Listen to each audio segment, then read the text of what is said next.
Hello আসসালামু আলাইকুম everyone. আজকে আমি তৈরি করে দেখাবো দুই ধরনের পাউন্ড কেক। একটা হচ্ছে বিজনেসের জন্য একদম পারফেক্ট, আরেকটা হচ্ছে খুবই ডিলিশিয়াস এবং ফ্লেভারফুল একটা পাউন্ড কেক। দুইটাই ভিন্ন একটা রেসিপিতে তৈরি করা আর দুইটাই অনেক বেশি সফট, আপনারা অনেক দিন রেখে এটাকে খেতে পারবেন।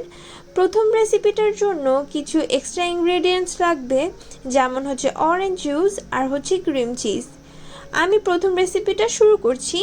আমি এখানে দুইটা ডিম নিয়ে নিয়েছি। দুইটা ডিম একদম রুম টেম্পারেচারে হতে হবে, তাহলে আপনাদের কেকটা ভালো হবে। আমি মিডিয়াম স্পিডে বিট করে নিচ্ছি। অবশ্যই আপনারা এখানে মিডিয়াম স্পিডে বিট করবেন, আপনারা কিন্তু হাই স্পিডে কোনোভাবে বিট করবেন না। হাই স্পিডে বিট করলে বিটারের জন্য সমস্যা হয় আর একটা ইজিলি বেশি বিট হয়ে যায়, যেটার কারণে ওভার বিট হয়ে যায়। আমি এখানে দিয়ে দিচ্ছি চিনি। এখানে আমি হাফ পরিমাণ চিনি এখন ব্যবহার করছি, বাকি হাফ একটু পরে আবার ব্যবহার করব। আমি ফুল রেসিপিটা ডেসক্রিপশন বক্সে দিয়ে দিব, আপনারা দেখে নিতে পারেন। আরেকটা জিনিস বলছি, কেন আমরা লো স্পিডে অথবা মিডিয়াম স্পিডে বিট করি। লো স্পিডে অথবা মিডিয়াম স্পিডে বিট করলে চিনিটা ভালো করে গলে যায় আর ডিমটা ওভার বিট হয়ে যায় না। আমরা যখন হাই স্পিডে বিট করি তখন ডিমটা ইজিলি ফ্লাফি হয়ে যায়, এরপর চিনিটা গলে না, অনেক বেশি ওভারবিট হয়ে যায় আর কেকটা একদমই সফট হয় না। আরও একটা জিনিস বলছি, সেটা হচ্ছে যখন আমাদের ওভারবিট হয়ে যায় বা টানা অনেকক্ষণ বিট করা হয়, তখন বিটারটা গরম হয়ে যায় আর একটাও একটু ডাউন হয়ে যায়। দেখতে পাচ্ছেন অনেকটা লাইট হয়ে গিয়েছে। আমি 4 থেকে 5 মিনিটের মতন বিট করে নিয়েছি মিডিয়াম স্পিডে। আপনাদের বিটারের স্পিড যদি কম থাকে তাহলে আপনারা বাড়িয়ে নিতে পারেন, কিন্তু হাই স্পিডে ব্যবহার করলে বিটারটা ইজিলি নষ্ট হয়ে যেতে পারে। এখন আমি এর ভিতরে তেল এবং দুধ দিয়ে দিচ্ছি। আপনারা চাইলে এখানে গুঁড়া দুধ পানির সাথে মিক্স করে ব্যবহার করতে পারেন। এরপরে দিয়ে দিচ্ছি ক্রিম চিজ। ক্রিম চিজের পরিবর্তে আপনারা একদম আনফ্লেভারফুল mayonnaise এখানে ব্যবহার করতে পারেন। ফ্লেভারফুল mayonnaise ইউজ করলে দেখা যাবে খেতে ভালো লাগবে না। এরপরে দিয়ে দিচ্ছি অরেঞ্জ। mayonnaise অথবা ক্রিম চিজের কারণে যে কোনো কেক অনেক বেশি সফট হয়। এখন আমি এতে দিয়ে দিচ্ছি ময়দা। ময়দাটাকে অবশ্যই এখানে চেলে নিতে হবে। আমি আবারও একটা কথা বলি, আপনাদের কাছে যদি ক্রিম চিজ না থাকে তাহলে আপনারা ঘরে তৈরি ক্রিম চিজ এখানে ব্যবহার করতে পারেন। এরপরে দিয়ে দিচ্ছি এখানে গুঁড়া দুধ। এরপরে দিয়ে দিচ্ছি এখানে কর্নফ্লাওয়ার। এরপর আমি এর ভিতরে দিয়ে দিচ্ছি ভ্যানিলা এসেন্স এবং অরেঞ্জ এসেন্স। আপনারা চাইলে অরেঞ্জ এসেন্স এখানে বাদ দিতে পারেন, কিন্তু এটা যেহেতু অরেঞ্জ কেক তাই সামান্য পরিমাণ অরেঞ্জ এসেন্স দিলে ভালো লাগবে ফ্লেভারটা। আরও একটা জিনিস বলছি, আপনাদের কাছে যদি সাইট্রিক অ্যাসিড থাকে তাহলে এখানে সামান্য পরিমাণ সাইট্রিক অ্যাসিড ইউজ করবেন, তাহলে টেস্টটা অনেক ভালো আসবে।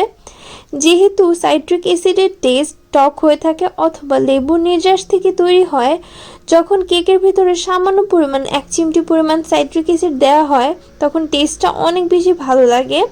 আমি কিন্তু বেকিং সোডা এবং বেকিং পাউডার দোনোটাই এখানে দিয়েছিলাম। রেসিপিটা দেওয়া আছে, আপনারা দেখে নিতে পারেন। চুলায় করতে হলে আপনারা 50 মিনিটের মতন এটাকে বেক করে নেবেন মিডিয়াম হিটে রেখে।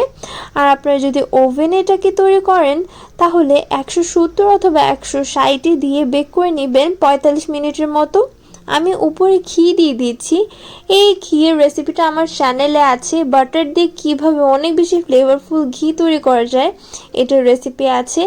এই ঘিটার ফ্লেভারটা একদমই কমে যায় না, একদম পারফেক্ট যে আমরা ঘি তৈরি করি শর্ট থেকে তেমন একটা স্মেল আসে।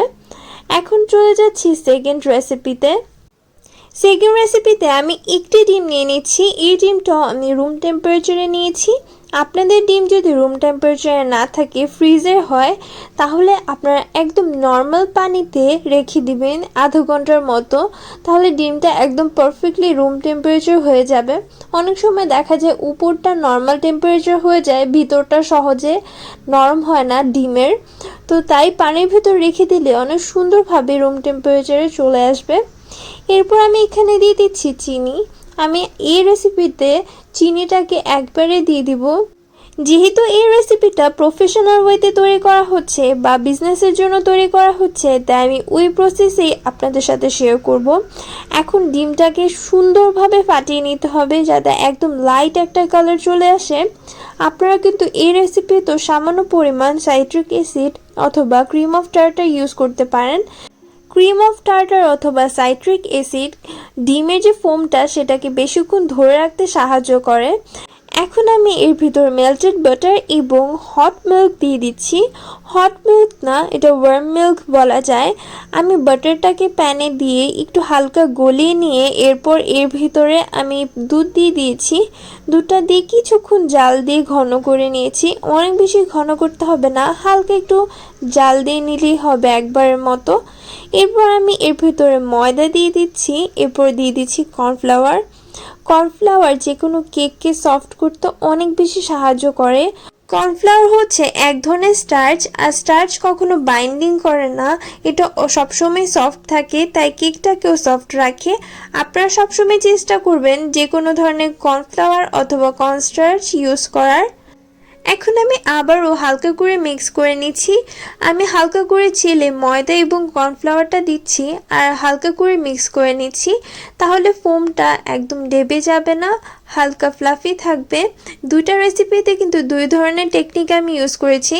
এর আগেরটাতে ডাইরেক্ট বিটার ইউজ করেছিলাম, আর এটাতে আমি হ্যান্ড বিটার দিয়ে বা এই যে দেখছেন এভাবে ঘুরে ঘুরে মিক্স করে নিচ্ছি।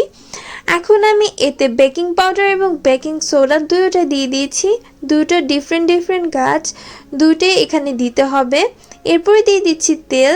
আমি এখানে নর্মাল সয়াবিন তেল ব্যবহার করেছি। এরপর এখানে দিয়ে দিচ্ছি সামান্য পরিমাণ মিল্ক এসেন্স। এরপরে দিয়ে দিব সামান্য পরিমাণ ভ্যানিলা এসেন্স। আপনাদের কাছে যদি মিল্ক এসেন্স না থাকে তাহলে আপনারা স্কিপ করতে পারেন, কিন্তু এই মিল্ক এসেন্সটা দিলে অনেক বেশি ফ্লেভার ইনহ্যান্স হয়। আপনারা যদি বাজারে ফ্লেভারটা পেতে চান তাহলে চেষ্টা করবেন এখানে সামান্য পরিমাণ মিল্ক এসেন্স ইউজ করার। মিল্ক এসেন্স একটু ভালো মানেরটা ইউজ করার চেষ্টা করবেন। বাজারে অনেক ধরনের ফ্লেভার থাকে যেগুলোতে ফ্লেভারই থাকে না, তাই একটু দেখে শুনে ইউজ করবেন। হয়ে গিয়েছে আজকের রেসিপিটা। এটা 15 দিনের মতন ভালো থাকবে এয়ার টাইট বক্সে।